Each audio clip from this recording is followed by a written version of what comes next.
Hi, I'm John F. Allen. And I'm R.J. Sullivan. And we're the Two Towers. Greetings and welcome to the Two Towers Talk Show. I'm your host, Tower 1, John F. Allen. And I'm Tower 2, R.J. Sullivan.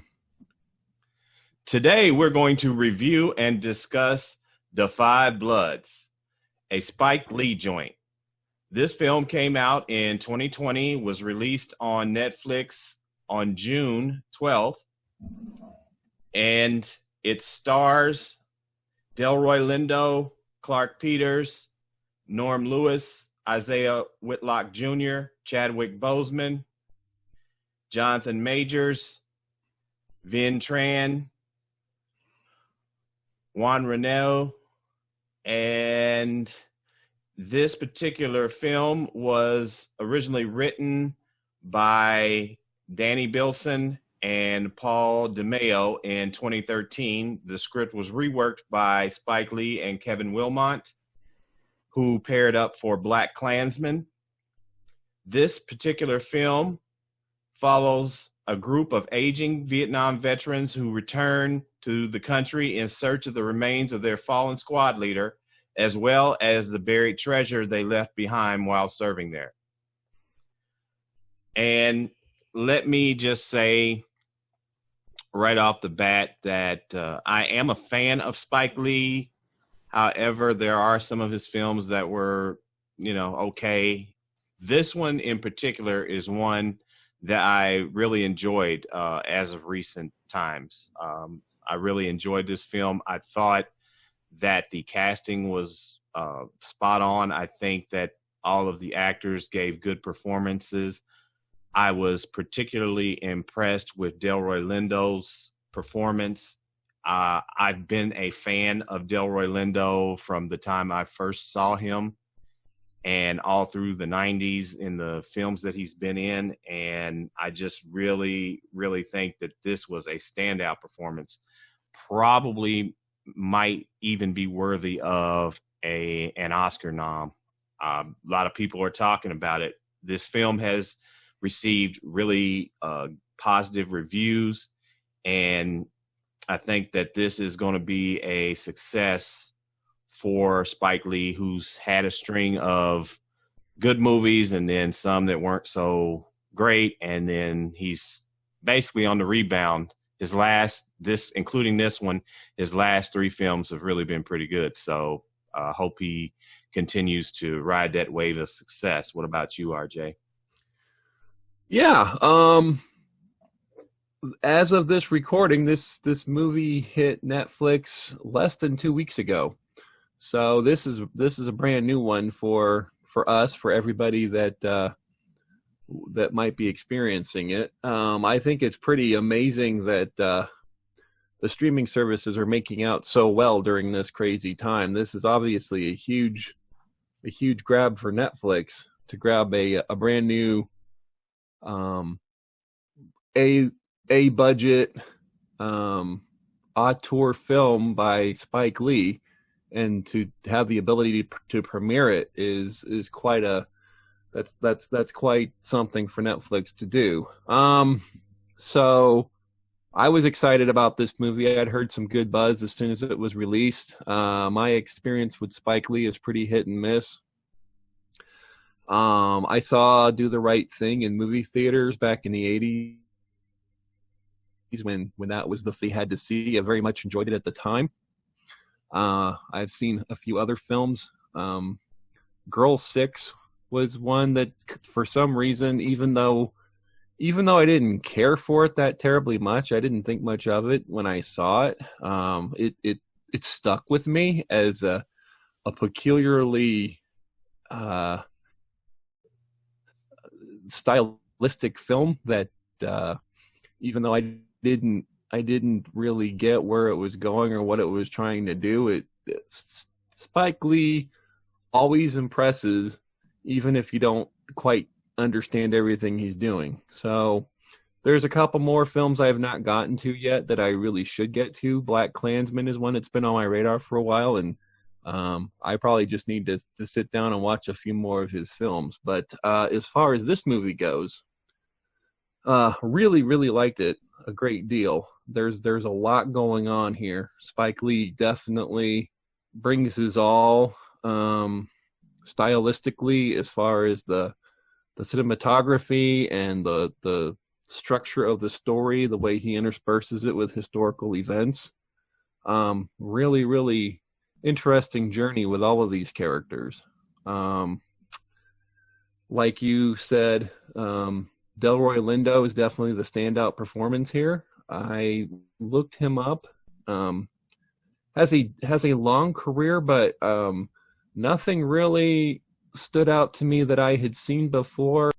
There were lots of other excellent performances. Of course, Chadwick Boseman is used to great effect here as the one of the 5 that did not survive Vietnam. The other 4 kind of remember him as, the way we tend to remember people. We kind of heroify them. We kind of maybe don't think about their flaws so much, and there's a great deal of idol worship toward the character of Norman, and so it was very appropriate that they got the Black Panther to play him. I thought I don't think that was an accident. Spike Lee is way too smart of a filmmaker not to use that sort of iconography. But it's a very complicated movie. There's a lot going on, and I look forward to jumping into this and delving a little bit deeper. But I definitely enjoyed it. It was a good time. Well, speaking to Delroy Lindo as an actor, he has been in some very notable films, one of which is a couple of other Spike Lee joints, one of which was Malcolm X, and then the other was Crooklyn, both good films that Spike Lee produced. He's also been on the TV show The Good Fight since 2017, which has he's been nominated for Tony and Screen Actor Guild awards.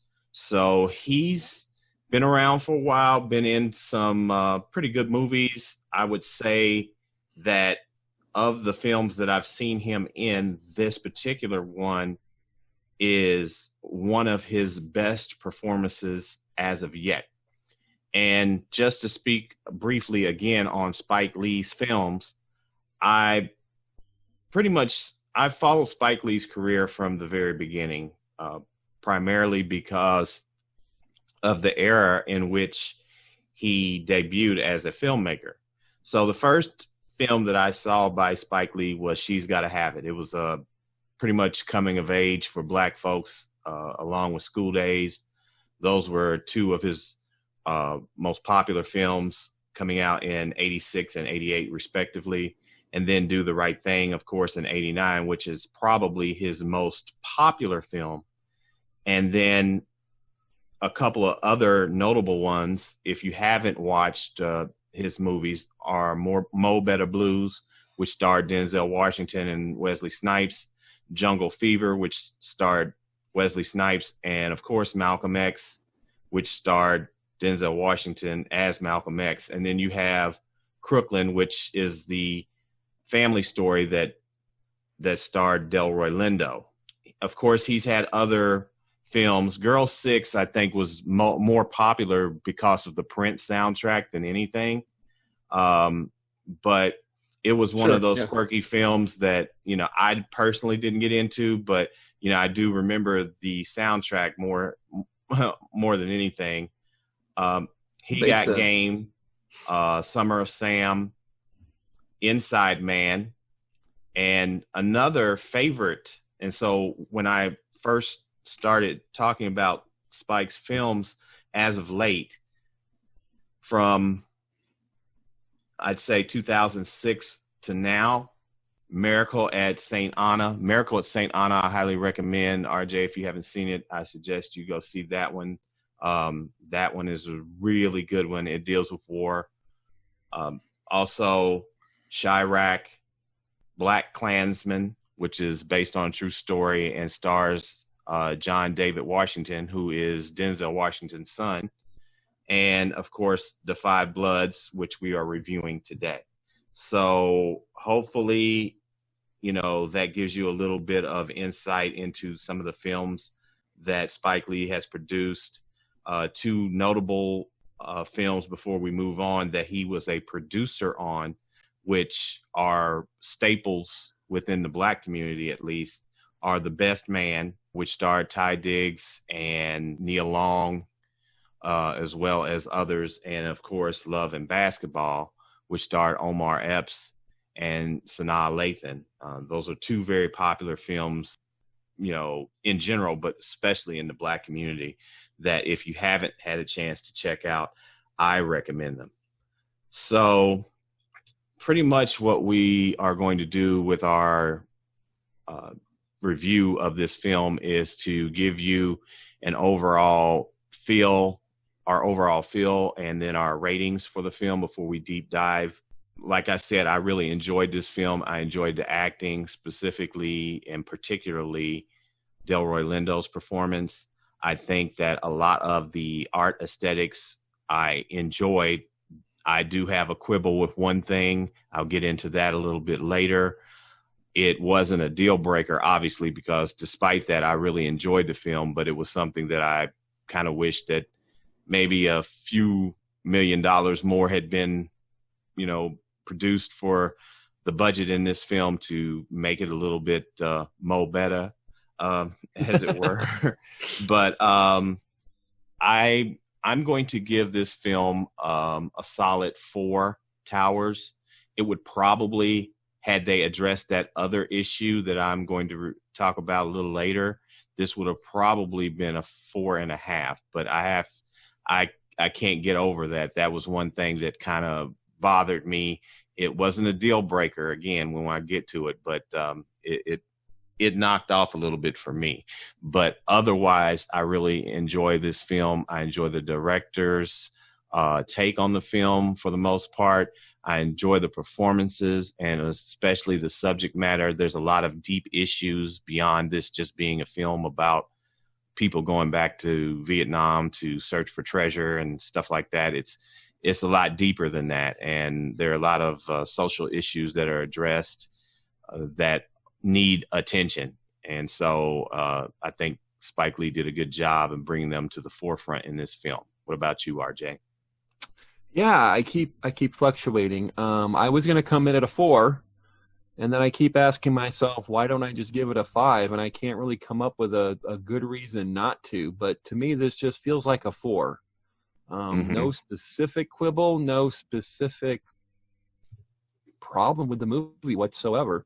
I guess there's certain expectations going in. Did it completely blow me away? No, but I had a really, really solid, good time.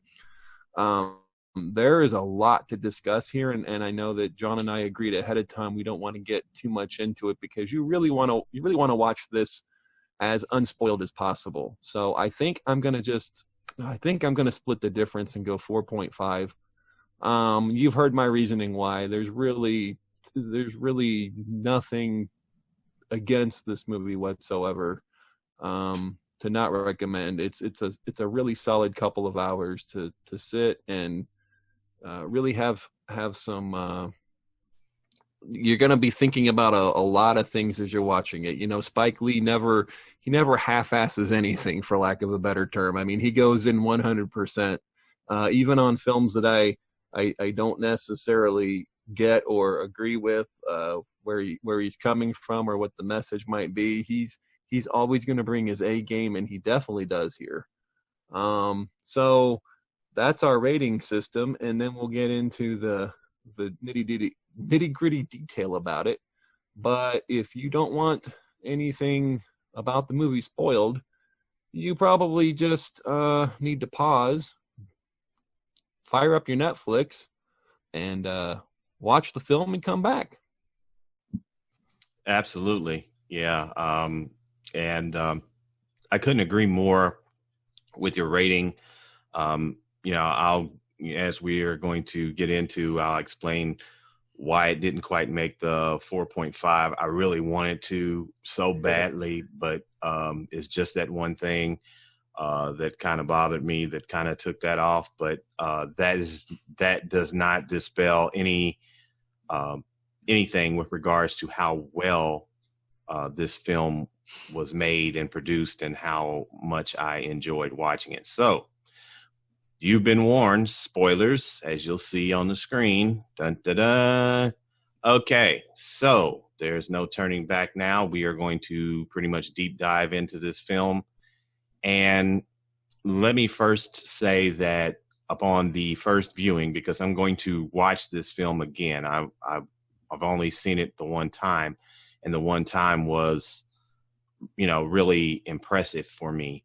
I'm going to watch it a second time in about a week or so, and maybe make some comments on our website in the blog about it, so you can check us out there at the twotowers.talkshow.com, and when that's posted.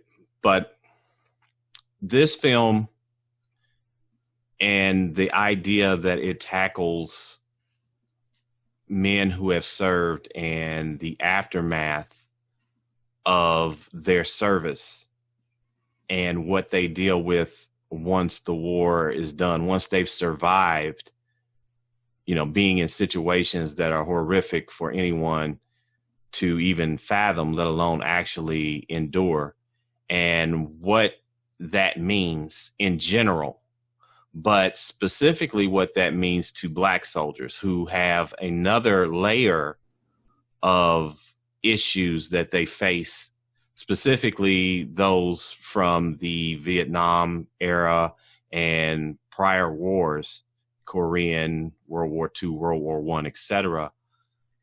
Not only are you ostracized by people who are pacifists and who are against war, but you're also, as a Black soldier, you're ostracized by white folks. Let's just be real. I'm cut to the chase. A lot of white folks, they didn't like Black people at this time anyway, and then they treated them subhuman in many regards. And then as a soldier coming back, you're faced with, you've went over there, risked your life for the country, and then the country is not even giving you the level of respect as a human being, let alone a soldier who fought for the country, and how that can affect someone's mind, how that can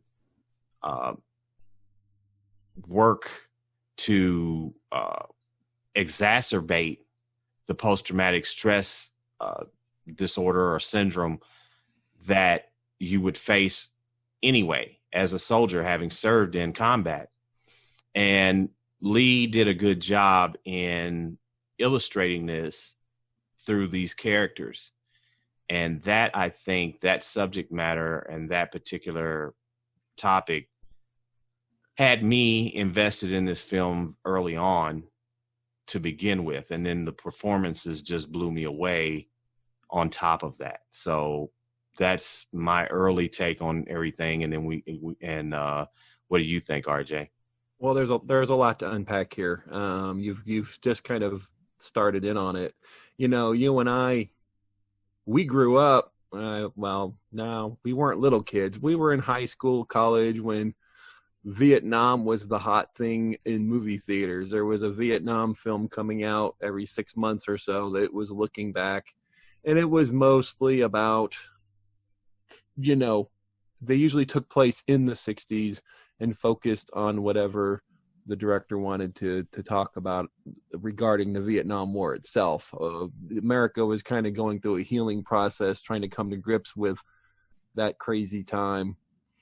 And it was weird for me because, my father is a Vietnam vet, and he rarely talks about it. And when he does, it's in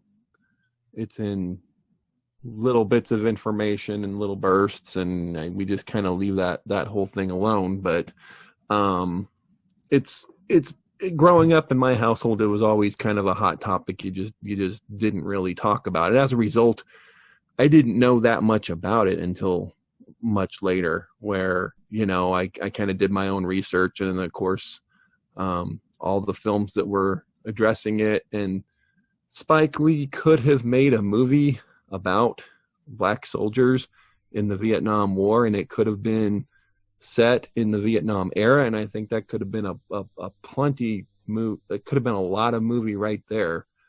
But then when he adds the second layer of this group of soldiers who had formed the bond, who had gone to Vietnam, and then telling a story in essentially the present day, and then adding this sort of treasure hunt aspect to it, now you're addressing multiple really intense topics all at once. You've got the bond that they had back in Vietnam. You saw through flashback how that happened, and then you feel that bond in the present day, because this movie jumps back and forth. I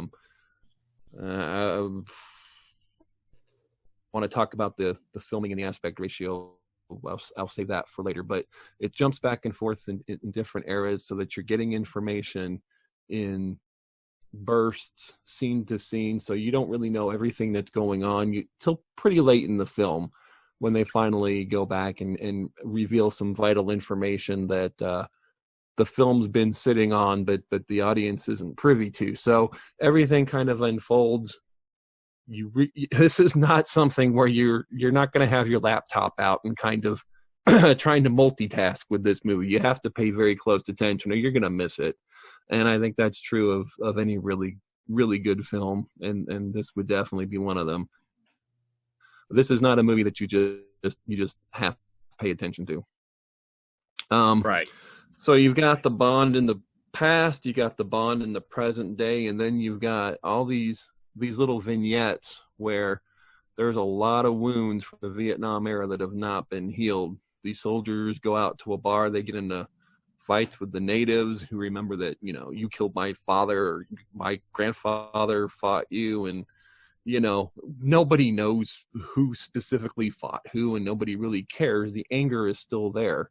It's been over 50 years since this war began, and this group of soldiers, they were trained in their teens to consider the Viet Cong the enemy, and it's clear that several of them are still trying to put away that training, and the world has moved forward, and they, there was an expectation that they would have moved forward, and some of them haven't. And so this shows in real time the struggles that a lot of these folks are still going through.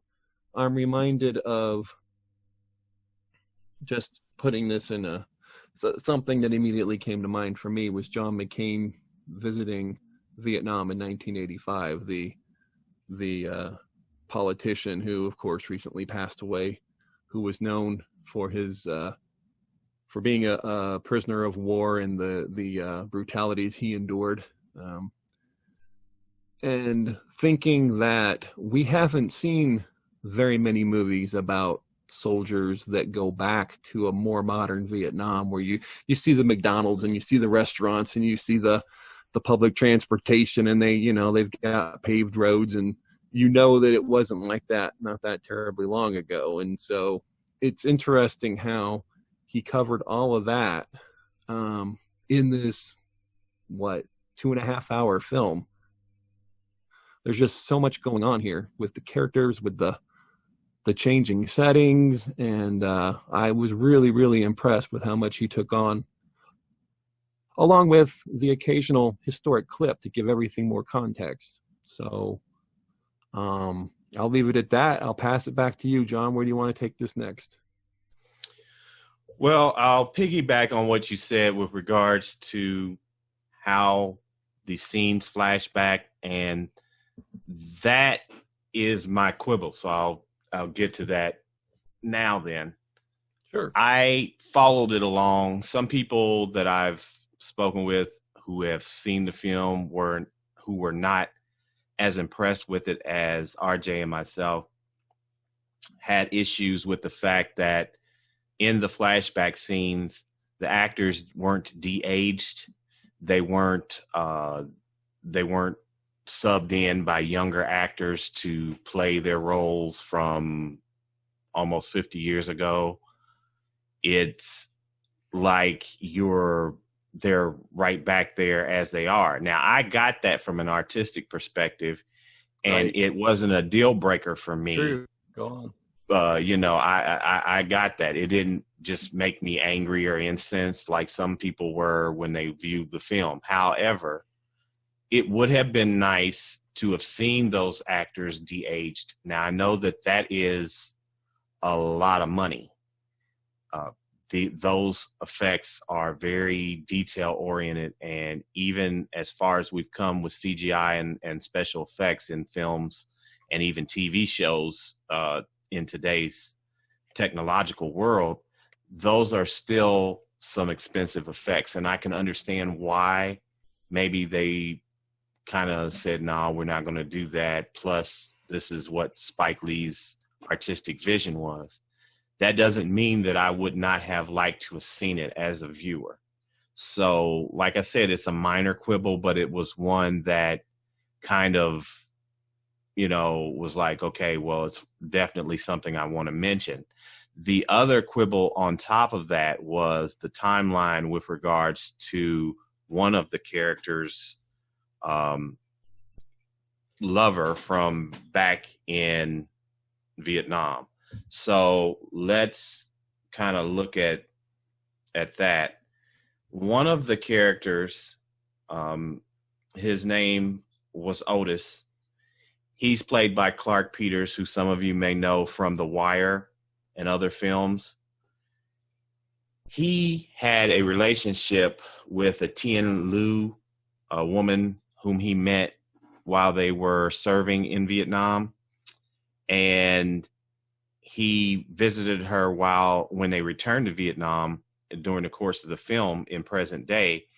And he come to discover that, unbeknownst to him, they had a daughter. So the timeline, the ceasefire for Vietnam was called in 1973. I was 3 years old, and I think RJ was 5. So we were little kids, back then. So this person who plays the daughter of Otis and Tien Lu would be approximately 47 years old. The actress who played it looked like she was in her 40s, so they could kind of stretch it, but she looked like she was in her early 40s, maybe late 30s. She looked very young. But what threw me was Tien Lu. The actress who played the mother looked entirely too young to have been an adult in 1973. Even if she were a young adult, that would put her to, let's just say she was 18 in 1973. That would have meant she would have been born in 55, which would have meant she would be 15 years older than me, which means that she would be 65 years old. That woman did not look like she was 65 years old. And I'll give you an example. Angela Bassett is 62. She does not look 62, but that woman she didn't even look like she barely looked like she was in her like mid to late 40s, let alone 65. And again, that doesn't take away from the performances. It doesn't take away from how much I enjoyed the film. That's but absolutely I right. kind of was looking at her like, you've got to be kidding me. I mean, and not to say anything negative about the actress who played the daughter, but the mother looked a little younger than the daughter, which was kind of like, wait a minute, what are we doing here? It basically, for this to even touch upon realistic, I mean, you would have thought that at the oldest, the mother would have been like 10 in 1973, not 18. So I guess those two things combined are why this didn't get a 4.5 towers from me. I just wanted to get that out there since we were talking about it. The cinematography, I really enjoyed. This was filmed in Southeast Asia, and the film had an initial budget of between 35-45 million for production. And it is amongst Spike Lee's most expensive films because it had a lot of moving parts to it with the cinematography, plus traveling to Southeast Asia to film on location. So that's understandable. that all being said, the film didn't need a whole lot of high budget anything, except I would have liked to have seen the aging, but I'm over that now.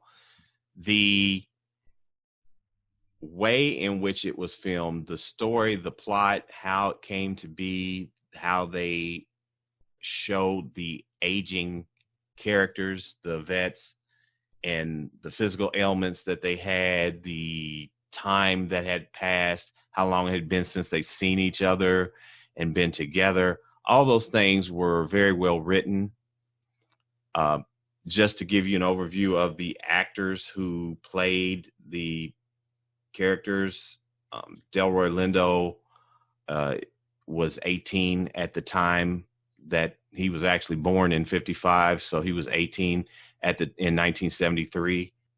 Clark Peters would have been in his early 20s, as would Isaiah Whitlock Jr. Norm Lewis, the one who played Eddie, who died as a result of stepping on a landmine while they were searching for the gold they had buried, was the youngest in real life of all the actors. He was born in 1961, so if that gives you any indication, he would be 59. So in real life in 1973, he would have been 12. But the chemistry amongst the actors, you can take yourself out of the realism that was missing in certain aspects with regards to age and so forth and so on, because these actors had a great chemistry together. I mean, you didn't miss a beat. Everybody, there was a camaraderie. You actually believed that these guys served together. They gave magnificent performances. Again, I cannot stress that enough. What about you, RJ? No, definitely. Back to you. Yeah. So I do want to. I want to touch base. I want to go back to what you were talking about, Tien. I mean, she was a prostitute that was servicing the Americans. That's who she was. That's how Otis knew her back then. And you're absolutely right. She was way too young. She looked in her late 40s. To your point. She looked way too young for that to be the same character that we're supposed to believe he had an affair with way back when. But I also noticed she seems like she did very, very well for herself. I mean, her house was like, look, I don't want to say maybe not Bruce Mansion, but she did very well, and she had a lot of money. She was funding this activity along with a couple of partners. So, there's an untold story there about how much she moved up from when Otis knew her, so to speak, way back when. One of those stories that is just sort of assumed through the visual cues rather than explained outright. This concludes part 1 of a 2-part series where the Two Towers discuss and review Spike Lee's The Five Bloods. Join us on Wednesday for part 2. Thanks, and stay nerdy. The Two Towers Talk Show is sponsored in part by OG Nerds, a new social media community dedicated to nerds of a certain age, 40 and over, although all are welcome. Members are encouraged to share articles and links on their favorite nerdy topics such as animation, anime, art, books, writing, comics, manga, movies, music, sports, tech, science, TV, video games, RPGs, and more. Be sure to visit them on Facebook, Twitter, and Instagram. The Two Towers Talk Show is sponsored in part by Showtime Cinema in Mooresville, Indiana. Their friendly staff is always willing to go the extra mile to make your movie-going experience an enjoyable and memorable one. Enjoy the comfort of their new cushioned seating in their spacious auditoriums, and while you're there, be sure to stop by the concession stand and purchase some popcorn where real butter topping is an option. They're located at 300 South Bridge Street in Mooresville, Indiana. We hope to see you at the movies.